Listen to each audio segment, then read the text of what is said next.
Welcome to the Dr. Harmony channel, where we explore the deepest corners of the human heart, the sting of betrayal, and the ultimate triumph of the truth. Today's story is a raw, heart-wrenching journey of a woman who thought she had everything, only to find herself standing on the edge of a precipice at 50 years old. It is a tale of a husband's cold-blooded greed and a wife's fierce awakening. If you have ever felt like the world was closing in on you, or that it's too late to start over, this story is for you. We are about to dive into a web of lies so intricate it took decades to weave, and a revelation so explosive it shook the very foundations of a courtroom. Sit back, lean in, and let's begin this journey together. At 50 years old, most people are looking forward to the quiet grace of their golden years, watching their children flourish, and leaning into the comfort of a lifelong partnership. I thought I was one of those lucky ones. I thought my silver hair was a badge of honor for 25 years of shared laughter, struggle, and devotion. But as I stood on the sidewalk with nothing but a single suitcase and the clothes on my back, the cold wind of reality bit harder than any winter I had ever known.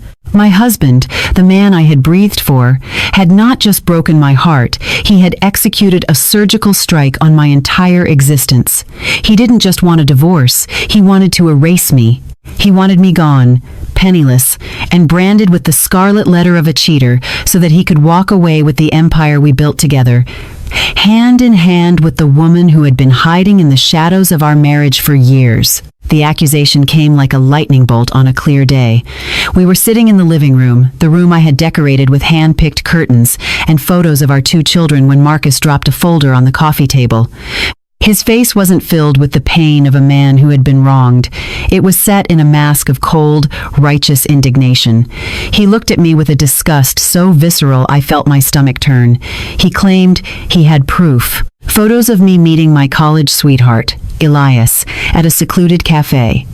Logs of messages I never sent. A narrative of a secret life I never lived. He yelled loud enough for the neighbors to hear, loud enough for our adult children to hear, branding me a liar and a traitor. He played the part of the victim so perfectly that for a split second, looking at those doctored photos, I almost questioned my own sanity. "How could you?" he spat, his voice trembling with a calculated rage. "After 25 years, you go back to him? You've been funneling our memories into the trash for a ghost from your past." I tried to speak, but the words died in my throat. The betrayal wasn't just in the accusation.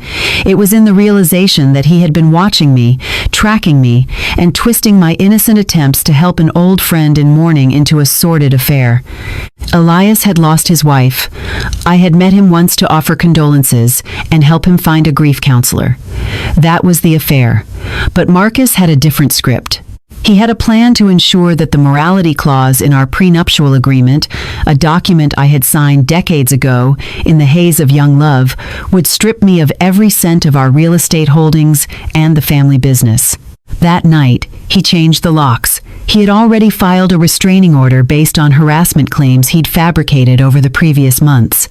I spent my first night as a 50-year-old divorcee in a cheap motel, staring at the popcorn ceiling, listening to the roar of the highway. My children wouldn't answer my calls. He had reached them first. He had shown them the proof. He had played the role of the broken father so well that they saw me as a stranger. But as the sun began to peek through the grime of the motel window, a cold, hard clarity settled over me. Marcus thought I was a fragile bird he could push out of the nest to plummet. He forgot that I was the one who built the nest. He forgot that I knew the architecture of his lies better than he knew himself. If he wanted a war at 50, I would give him one. I wasn't just going to survive. I was going to unmask the monster in the designer suit. The first few days in that motel were a blur of cold coffee and the suffocating silence of my phone. Every time I reached out to my daughter, Sarah, or my son, Leo, I was met with the hollow ring of a disconnected soul. Marcus had poisoned the well. He had spent months, perhaps years, subtly painting me as a woman who was losing her touch or becoming distant. He had laid the groundwork so carefully that when the explosion finally happened, it felt like an inevitable conclusion rather than a calculated lie. But as the initial shock began to wear off, replaced by a searing, focused heat in my chest, I realized I couldn't fight this from a motel room. I needed to see what he was doing in the house I still legally owned. I needed to see the life he was building on the ashes of mine. I began to haunt the edges of my old life like a ghost. I traded my luxury SUV for a battered, nondescript sedan I rented with the small amount of cash I had tucked away in a jewelry box Marcus had overlooked. I parked 3 blocks away from our estate, tucked under the weeping willow trees that lined the suburban street. From there, I watched. I watched the man I had loved for half my life come and go with a spring in his step that hadn't been there for years. He looked younger, lighter, as if the weight of a 25-year marriage had been a physical burden he was thrilled to drop. And then, on the 3rd evening, I saw her. She didn't arrive in a cloud of mystery. She arrived with a key to my front door. She was younger, perhaps in her early 30s, with a sharpness to her features that suggested she was as ambitious as she was beautiful. I recognized her instantly. She was Elena, the consultant Marcus had hired for the firm's expansion 2 years ago. I remembered inviting her to dinner. I remembered pouring her wine and asking about her family, feeling a maternal urge to mentor her in a male-dominated industry. Seeing her walk into my home, wearing a silk robe that looked remarkably like the one Marcus bought me for our last anniversary, felt like a physical blow to the solar plexus. The betrayal was no longer a theory. It was a living, breathing person occupying my space.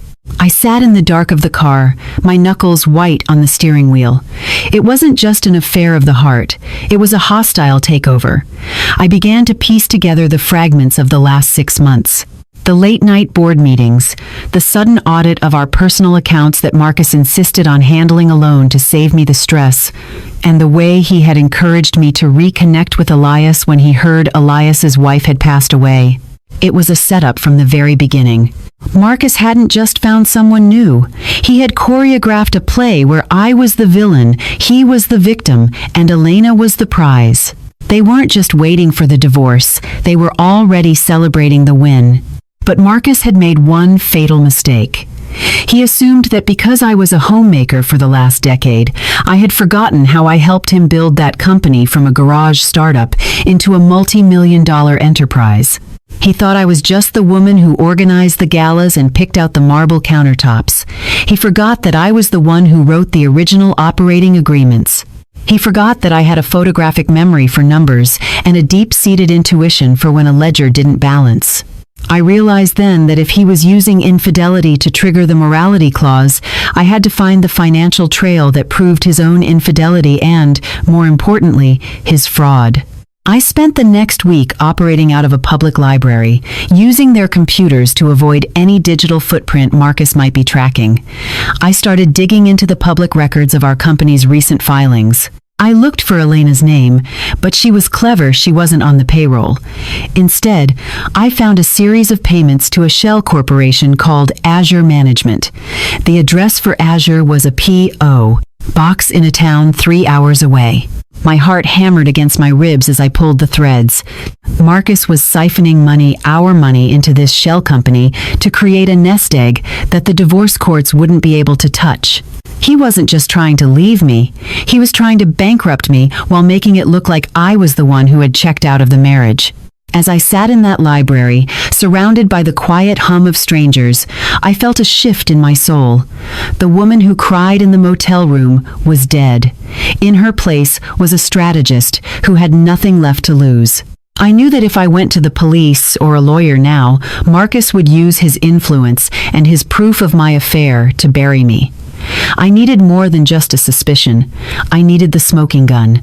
I needed to get back into that house and get to the safe in his study, the one he thought I didn't have the code for. He thought I had forgotten the date of our first real date, the one we used for everything back when we were broke and in love. He was wrong. I remembered everything. The darkness of the suburbs is different from the darkness of the city. It's a heavy, judgmental quiet that makes every footstep sound like a gunshot. I stood at the edge of my own property, staring at the silhouette of the house I had spent 2 decades turning into a sanctuary. It felt like looking at a beautiful corpse. I knew the rhythm of this house better than I knew my own heartbeat. I knew which floorboard creaked near the kitchen and exactly how long the motion sensor lights stayed on before fading back to black. I waited until I saw the light in the master bedroom flick off. I waited another hour, huddled in the shadows of the rhododendrons, watching the rhythmic blue glow of the security system's keypad through the side window. Marcus had changed the locks, but he hadn't changed the security code, not yet. He was too arrogant for that. He believed I was too broken, too defeated to ever set foot on this soil again. He thought I was somewhere in a cheap room, drowning in my own tears. My fingers trembled as I punched in the numbers. 0614, June 14th.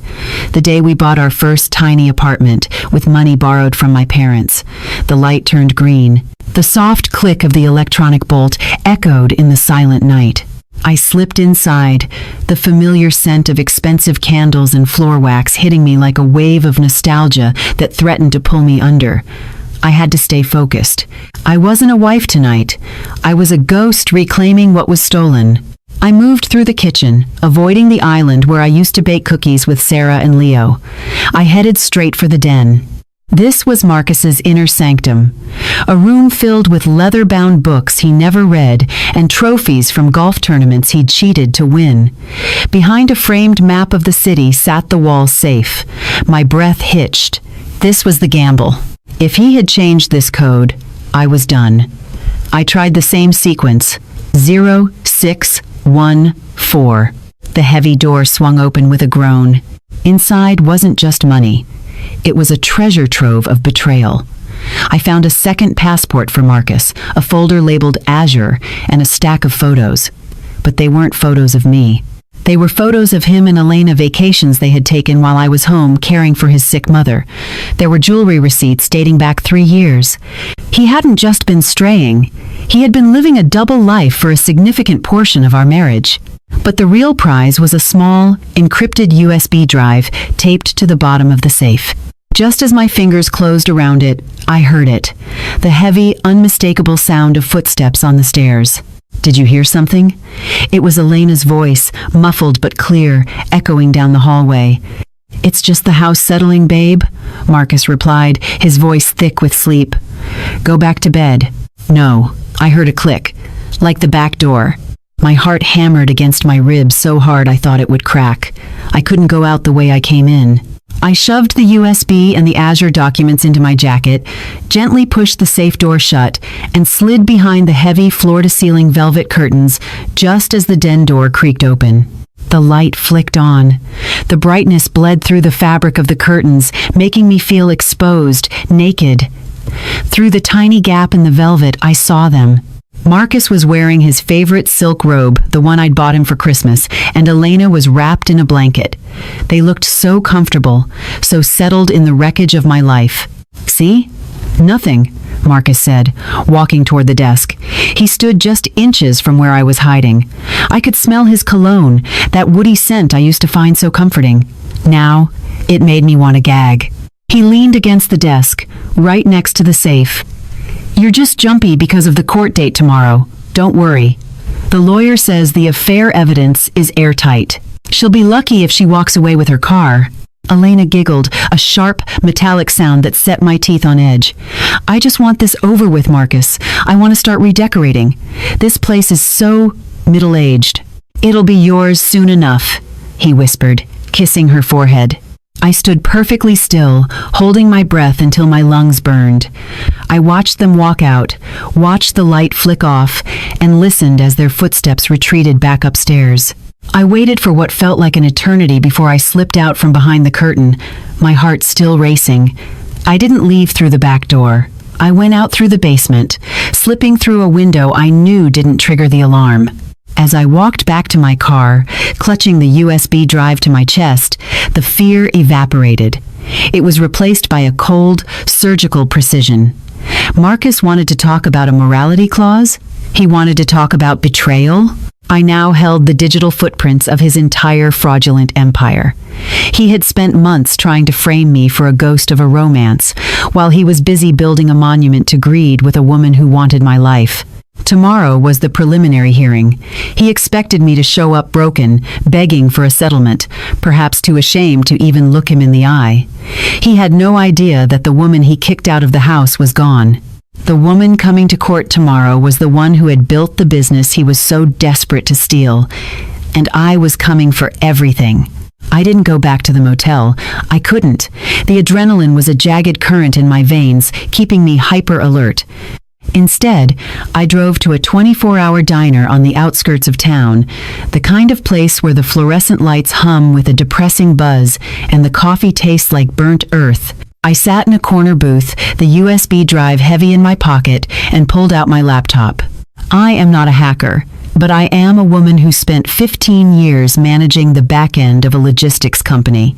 I knew Marcus's patterns. He was a creature of habit, a man who thought he was the smartest person in any room, which made him predictable. I stared at the password prompt on the screen.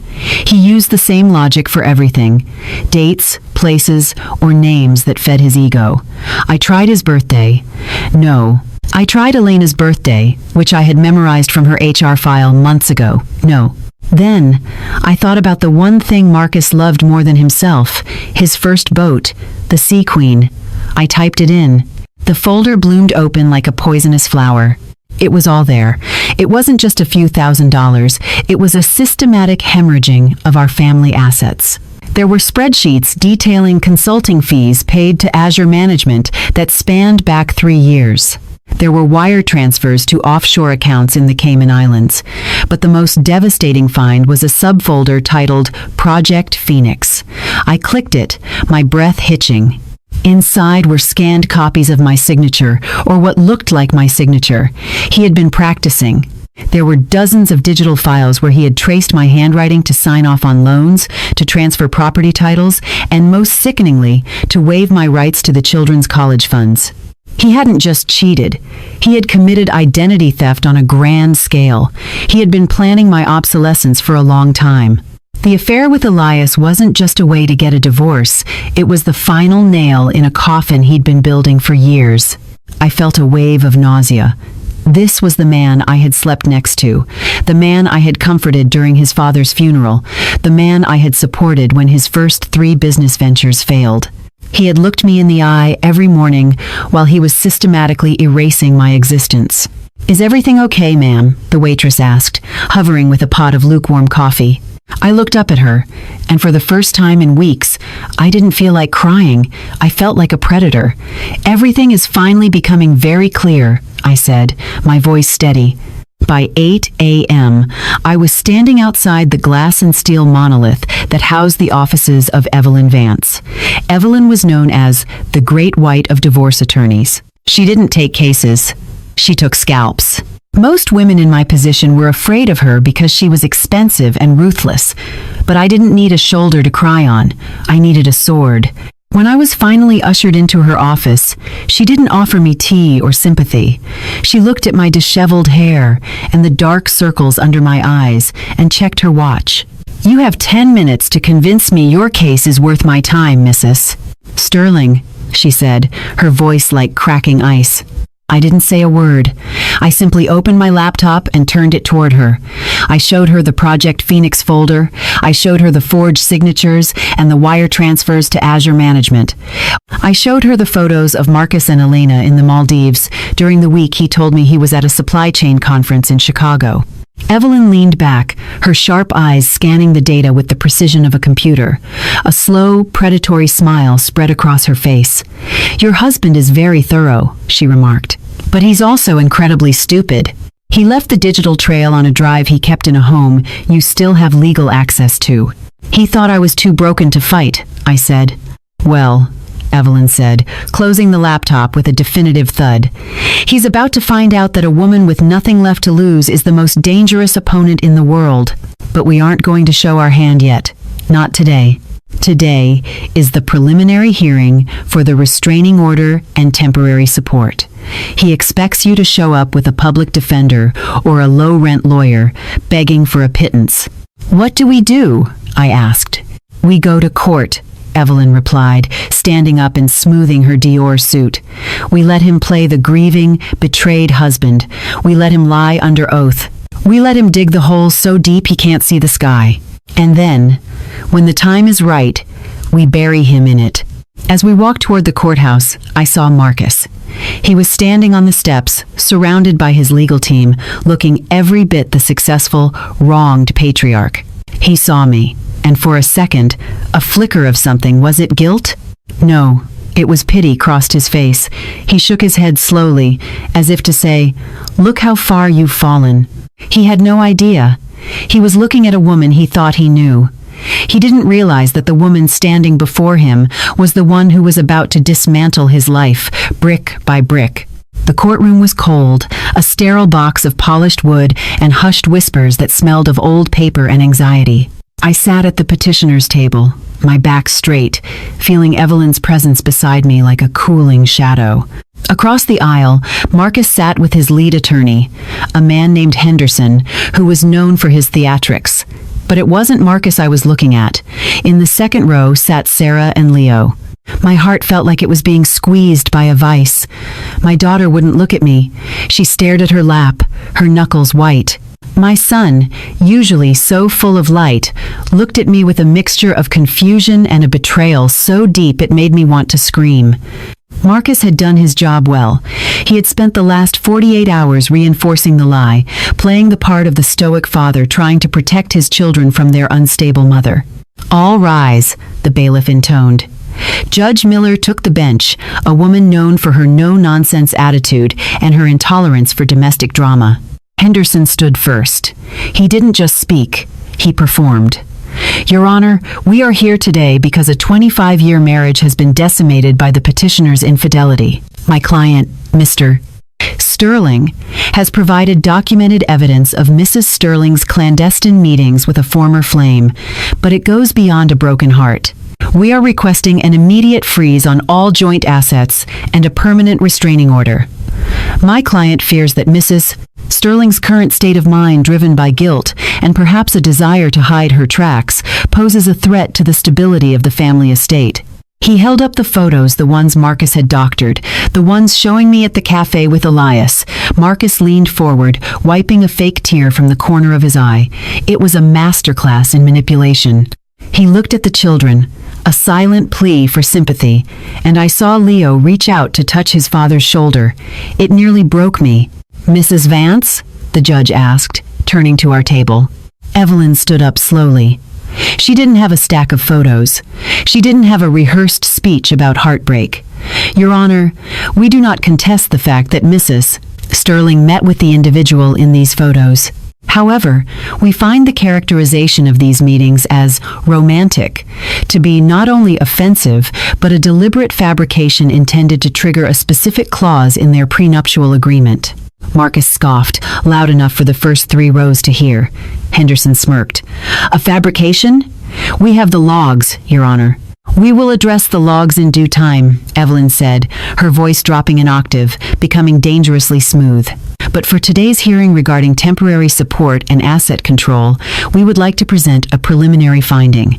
My client has reason to believe that the stability Mr. Sterling is so concerned about has been compromised not by her, but by a systematic liquidation of assets into a shell company known as Azure Management." I saw Marcus stiffen. It was subtle, a slight tightening of his jaw, a momentary freeze in his breathing. "Nhưng đối với tôi, người đã chung sống với ông ta nửa đời người, đó là một tiếng chuông báo động vang dội." He hadn't expected the name Azure to surface this early. He looked at Henderson, who seemed equally caught off guard. "Azure Management is a legitimate subcontracting firm, Your Honor," Henderson stammered. "This is a desperate attempt to deflect from the issue of adultery." "Is it?" Evelyn countered. "Then perhaps Mr. Sterling can explain why Azure Management's primary consultant, a Miss Elena Vance, no relation to me, I assure you, has been seen entering the marital home with her own set of keys at 3 in the morning." A murmur rippled through the gallery. I saw Sarah's head snap up. She looked at her father, her eyes narrowing. Marcus's face flushed a deep, angry red. "That's a lie," he hissed. "Order?" Judge Miller barked, gaveling the room into silence. She looked at Marcus with a piercing gaze. "Mr. Sterling, you will have your turn to speak." "Mrs. Vance, do you have proof of these allegations?" We have surveillance footage and financial records that we are currently authenticating, Your Honor. Evelyn lied effortlessly. We didn't have the surveillance yet, but we had the intent, and we had the USB drive. We are requesting that the court appoint an independent forensic accountant to oversee the Sterling family accounts immediately, before any more consulting fees vanish into thin air. The momentum in the room shifted. It was like a physical weight moving from one side of the scale to the other. Marcus wasn't the grieving victim anymore. He was a man under a microscope. He tried to catch my eye, his expression shifting from faux sadness to a cold, predatory warning. "You'll regret this," his eyes said. I didn't look away. For the first time in my life, I stared him down until he was the one to blink. As we walked out of the courtroom, the hearing adjourned until the following week. Sarah and Leo stood by the doors. They looked lost. Marcus tried to usher them away, his hand heavy on Leo's arm. "Mom?" Sarah whispered. I wanted to run to her. I wanted to hold her and tell her everything would be okay. But Evelyn's hand was firm on my elbow, holding me back. "Not yet," she whispered. "Let the doubt grow. If you speak now, you're just the crazy mother," he described. "Let the evidence speak for you." I watched them walk away, my heart aching, but my resolve hardening into diamond. Marcus thought he had won because he had the house, the money, and the kids. He didn't realize he had just handed me the one thing I needed most. He had underestimated me. The following week was a psychological chess match. Following the judge's order for a forensic audit, Marcus's world began to shrink. He could no longer move money with the flick of a wrist, and every transaction he'd made over the last 3 years was being picked apart by experts who didn't care about his charisma or his status in the community. I was staying in a small apartment now, funded by a temporary emergency allowance the judge had granted me. It was modest, but it was mine.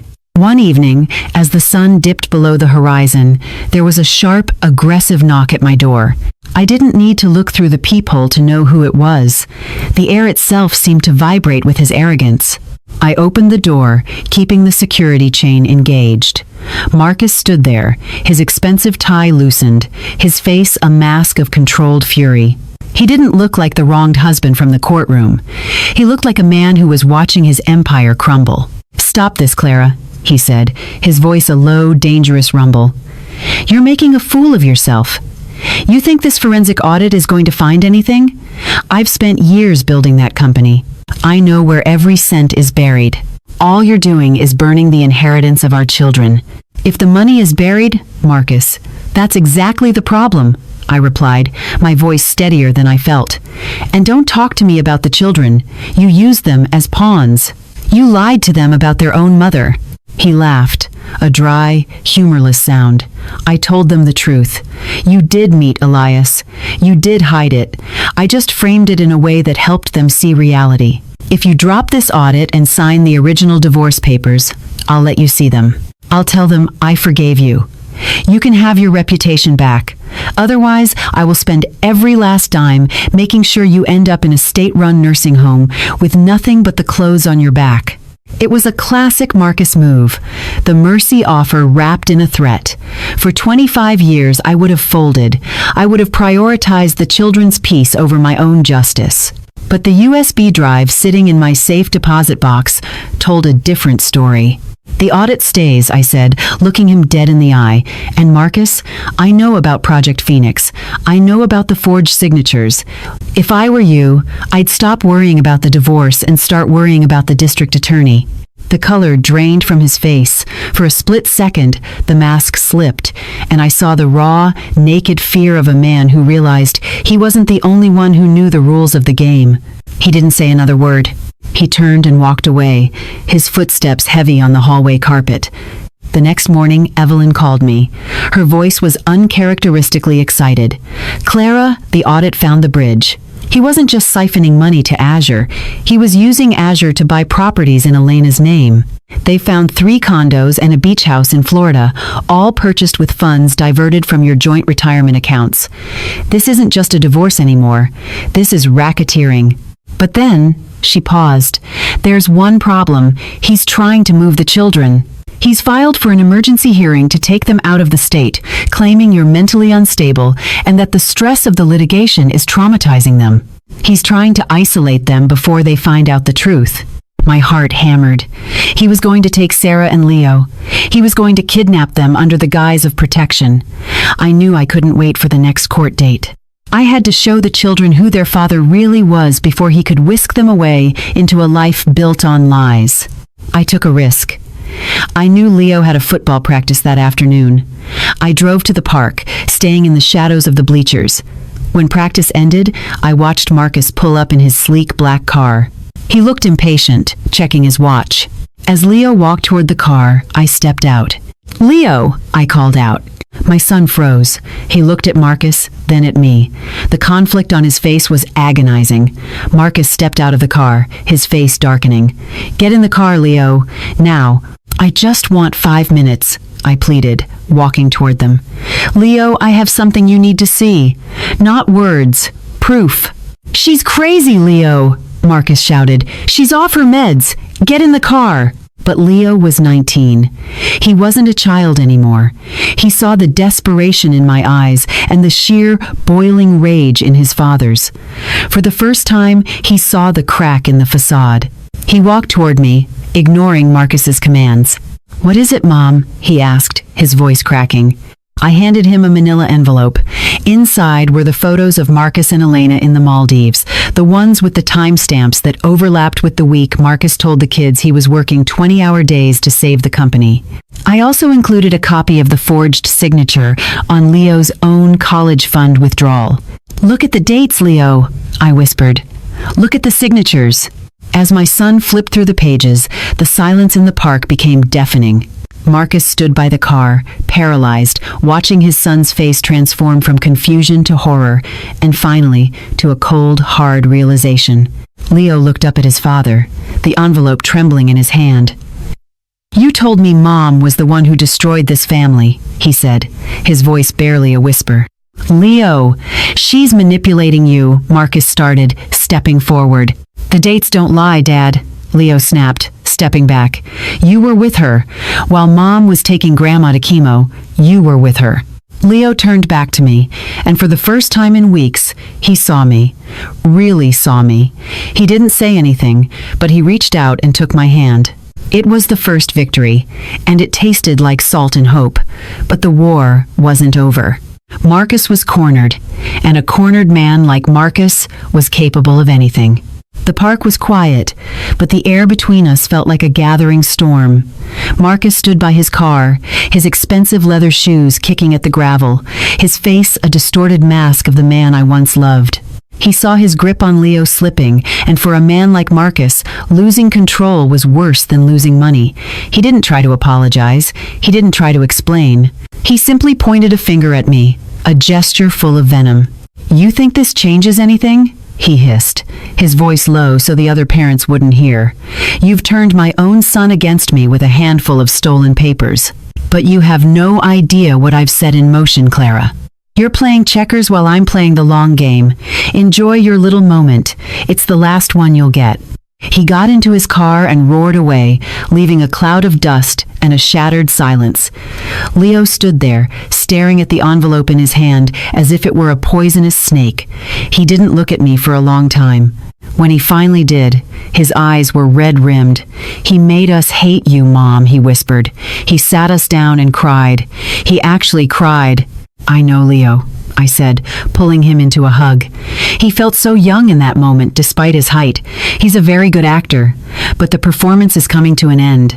The next 48 hours were a whirlwind of tactical strikes. With Leo now on my side, the wall of silence Marcus had built around our daughter, Sarah, began to crumble. Leo showed her the documents. He told her about the encounter at the park. Unlike Leo, who was quiet in his anger, Sarah was a firestorm. She called me screaming not at me, but for me. She had confronted Marcus at the house, and he had locked himself in his study, refusing to come out. But then, the counterattack came. At 2 a.m. on Thursday, my phone rang. It was the security company for my small apartment complex. "Mrs. Sterling, there's been a security breach in the building's basement storage area."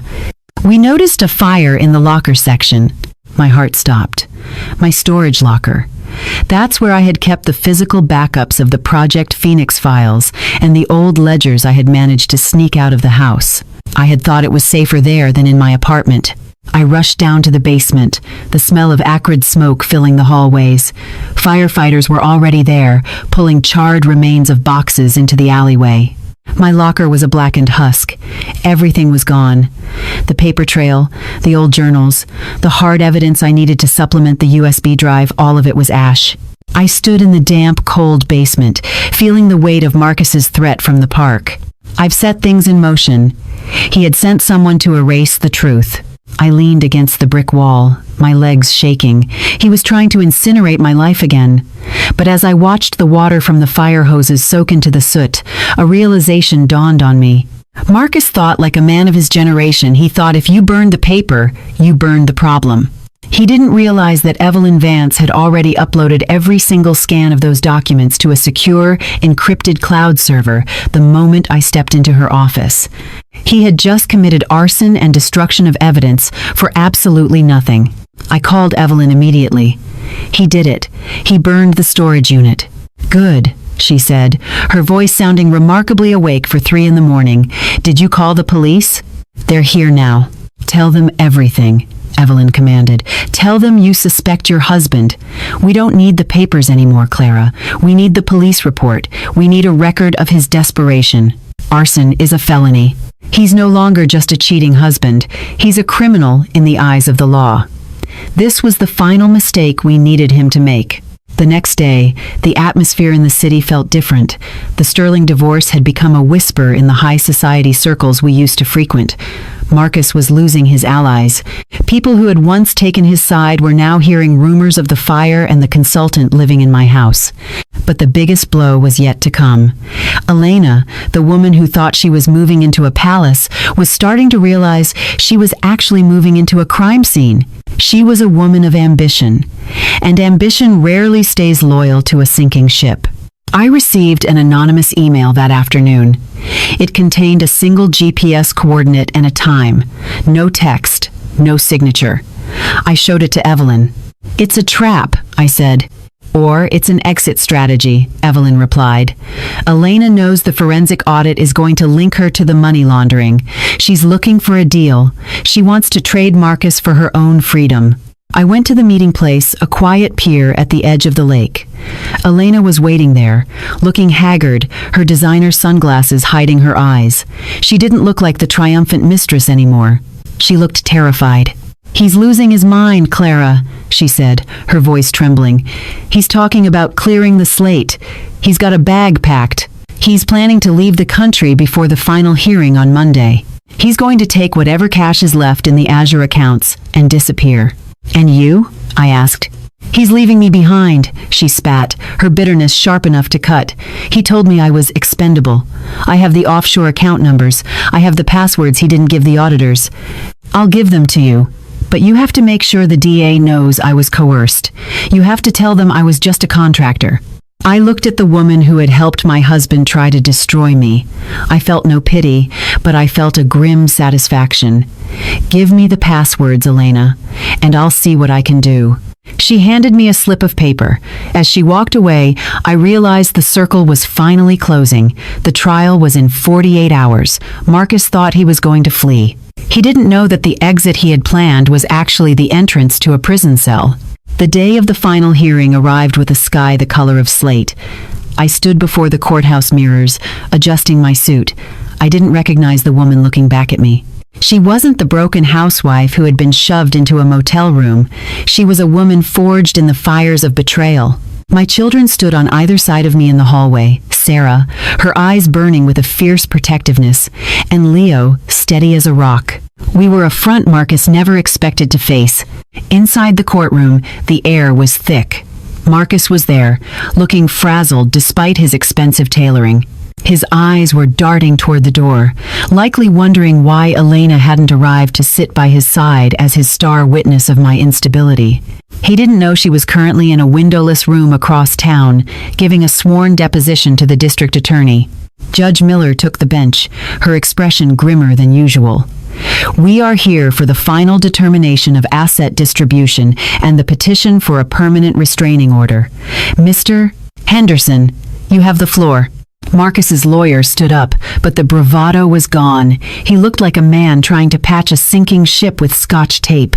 "Your Honor, my client maintains that the allegations of financial impropriety are exaggerated. Furthermore, the fire at the petitioner's storage unit is a private matter currently under investigation, with no proven link to my client."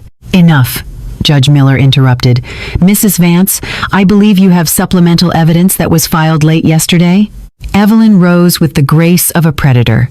"Indeed, Your Honor, we have received the full cooperation of Miss Elena Vance, the principal of Azure Management. Not only has she provided the encrypted access codes to the offshore accounts Mr. Sterling attempted to hide, but she has also provided a series of recorded conversations." Marcus surged to his feet. "She's lying! She's a disgruntled employee!" "Sit down, Mr. Sterling," the judge thundered.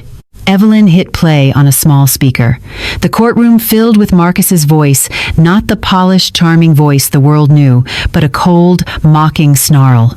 "The kids will believe whatever I tell them, Elena. Clara is a dinosaur. She's soft. By the time she realizes the money is gone, we'll be on a beach in Montenegro and she'll be begging for a job at a grocery store. The affair story is perfect. It hits her right where it hurts her pride." The recording continued, detailing the plan to forge my signatures on the Project Phoenix documents. As his own voice filled the room, Marcus seemed to physically shrink. The gasps from the gallery and the audible sob from Sarah seemed to hit him like physical blows. He looked toward his children, searching for a shred of the loyalty he had spent months manipulating. Leo turned his head away. Sarah stared at him with a coldness that mirrored his own. "Your Honor," Evelyn continued, her voice echoing in the stunned silence, "this is not merely a case of a marriage ending. This is a case of criminal fraud, identity theft, and a calculated attempt to leave a 50-year-old woman destitute through illegal means. We are asking not only for a full reversal of the prenuptial agreement due to the fraud committed, but for the immediate freezing of all assets to be redirected into a trust for Mrs. Sterling and her children." Henderson tried to object, but it was half-hearted. He knew the game was over. Marcus leaned back in his chair, his face turning a sickly shade of gray. He looked at me then, really looked at me, and for the first time in 25 years, I saw him see me as an equal, not as a wife to be managed or a mother to be ignored, but as the person who had outplayed him. Based on the evidence presented, Judge Miller began, her voice ringing with authority, and the testimony provided by the District Attorney's Office regarding the offshore accounts. This court finds in favor of the petitioner on all counts. Mr. Sterling, you are ordered to vacate the marital home immediately. A receiver will be appointed to liquidate your shares in the company to satisfy the fraud claims." She paused, looking at Marcus with pure disdain. "And as for the allegations of arson, the bailiffs are waiting at the back of the room to escort you to the precinct for questioning. This court is adjourned." The sound of the gavel felt like a thunderclap. 2 officers moved toward Marcus. He didn't fight. He didn't even look back at us as they clicked the handcuffs into place. The Sea Queen had finally hit the rocks. As the room cleared, I stayed in my seat. I felt a strange emptiness, not a bad one, but the kind of stillness that comes after a long, deafening roar. Sarah and Leo hugged me, their tears wet against my neck. "I'm sorry, Mom," Leo whispered. "I'm so sorry we didn't see it." "It's okay," I said, stroking his hair. "He was a professional. But the truth has a way of coming home." I looked out the window at the city.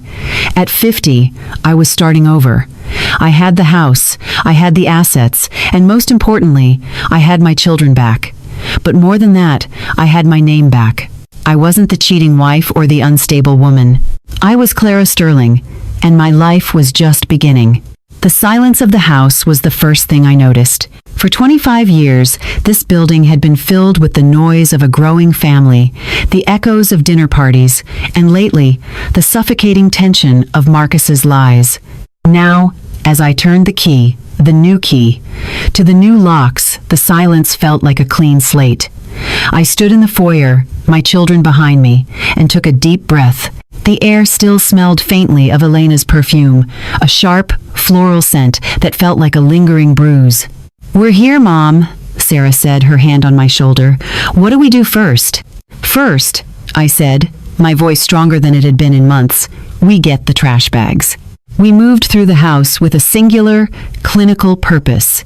Everything that belonged to Marcus and his mistress was purged. The expensive silk robes, the golf trophies won through deception, the designer clothes Elena had tucked into my drawers, all of it was packed into black plastic bags. We didn't burn them. We didn't have to. We simply moved them to the curb, a mountain of discarded vanity waiting for the morning garbage truck. As I cleared out Marcus's study, I found a small, framed photo tucked in the back of a drawer. It was a picture of us from the early days, standing in front of our first delivery truck. We were covered in grease and sweat, but we were laughing. I looked at the man in that photo and tried to find a trace of the monster who had tried to erase me. He wasn't there. Or perhaps he had always been there, hiding behind the ambition, waiting for the moment when the woman who helped him build his world became an obstacle to his ego. I didn't cry. I simply placed the photo face down in the bag and kept moving. By evening, the house felt different. It was emptier, yes, but it was light. We ordered pizza and sat on the floor of the living room, just like we used to when we first moved in. Leo and Sarah talked about their plans, Leo returning to his studies with a newfound focus, Sarah wanting to take a semester to help me steady the business. For the first time, we weren't a family built on the brittle foundation of Marcus's approval. We were a family built on the truth. The next morning, I walked into the Sterling Logistics headquarters. The lobby was quiet, the employees whispering in small clusters. They had seen the news. They knew the founder had been led out of a courtroom in handcuffs. I could see the fear in their eyes, fear for their jobs, fear for the future of the company they had helped build. I didn't head for Marcus's old office. Instead, I called an all-hands meeting in the warehouse, the heart of the operation. I stood on a loading dock, looking out at the hundreds of faces. Some of these people had been with us since the beginning. They had seen me at the front desk when I was 8 months pregnant with Leo. They knew I wasn't just a socialite wife. "Many of you have heard the news," I began, my voice carrying through the vast space. "And I know you are worried. But I want to remind you of something. This company wasn't built by one man's ego. It was built by the hard work of everyone in this room. Marcus Sterling is gone, but the foundation we laid together is still here." I laid out the plan. We were going to conduct a full internal audit. We were going to settle the debts Marcus had hidden. Most importantly, we were going to reclaim our reputation. I started this company at 25 with a single phone line and a ledger, I told them. I am 50 now, and I have a lot more than that. I have experience, I have the truth, and I have you. We aren't closing. We are starting over. The applause didn't start all at once. It began with a few of the senior drivers in the back, men who remembered when I used to bring them coffee at 4 a.m. Then it spread, a wave of sound that filled the warehouse and echoed up into the executive suites. As I walked back to the office, Evelyn Vance was waiting for me. She had a stack of papers and a rare, genuine smile. "The district attorney is moving forward with the arson and fraud charges, Clara. Marcus is looking at 10 to 15 years. Elena has signed a full confession in exchange for a suspended sentence and a lifetime ban from the financial sector." "And the offshore accounts?" I asked. "Recovered," she said. "It'll take a few months to clear the red tape, but the Sterling family assets are secure." "You've done it, Clara. You've won." I looked out the window at the trucks moving in and out of the yard. I had won the war, but the peace was just beginning. At 50, society tells you that you are invisible, that your best years are behind you, and that you should settle into the background. Marcus believed that. He banked on my silence and my supposed weakness. He forgot that the same fire that melts butter tempers steel. I sat down at the desk, not his desk, but a new one I'd ordered, and opened a fresh ledger. My hands were steady, my mind was clear. The middle-aged woman Marcus had mocked was gone. In her place was a CEO, a mother, and a survivor who finally knew her own worth. 6 months have passed since the doors of the courtroom swung shut on the life I used to know. People often ask me if I feel bitter about the years I lost to a man who was ultimately a stranger. I tell them the same thing every time. I didn't lose those years. I was simply in training for the woman I was meant to become at 50. Today, the Sterling Logistics sign has been replaced. It now reads Sterling & Sons Global, a nod to the legacy I am building with my children, based on transparency and grit rather than smoke and mirrors. Marcus is currently serving his sentence in a federal facility. From what I hear, the transition from silk sheets to a narrow cot hasn't been easy for him. He tried to send me a letter once, filled with the same old manipulative charms, asking for a second chance for the sake of the family. I didn't even open it. I dropped it into the shredder and watched his words turn into confetti. He no longer has power over my emotions because he no longer has a place in my reality. Elena, too, has faded into the background of the city, her reputation in tatters, a cautionary tale for those who think they can build a life on someone else's wreckage. As I sit on my porch tonight, watching the sunset reflect off the lake, I realize that starting over at 50 wasn't a curse. It was the greatest gift I was ever given. I have a deeper relationship with Sarah and Leo than I ever thought possible because we survived the storm together. I have a business that is thriving because it is led with integrity. And most importantly, I have a sense of peace that doesn't depend on a husband's approval or a bank balance. I am Clara, whole and unshakable. To anyone out there who feels like the clock has run out or that someone has stolen your future, look at me. You are not defined by the person who betrayed you.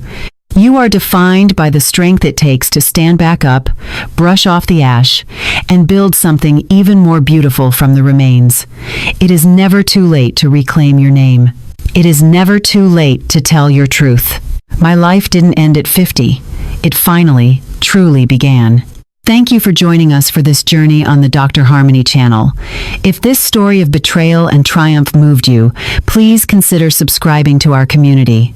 Your support helps us share more stories of resilience and justice. Don't forget to hit the like button and share your thoughts in the comments below. Until next time, stay strong and keep seeking the truth.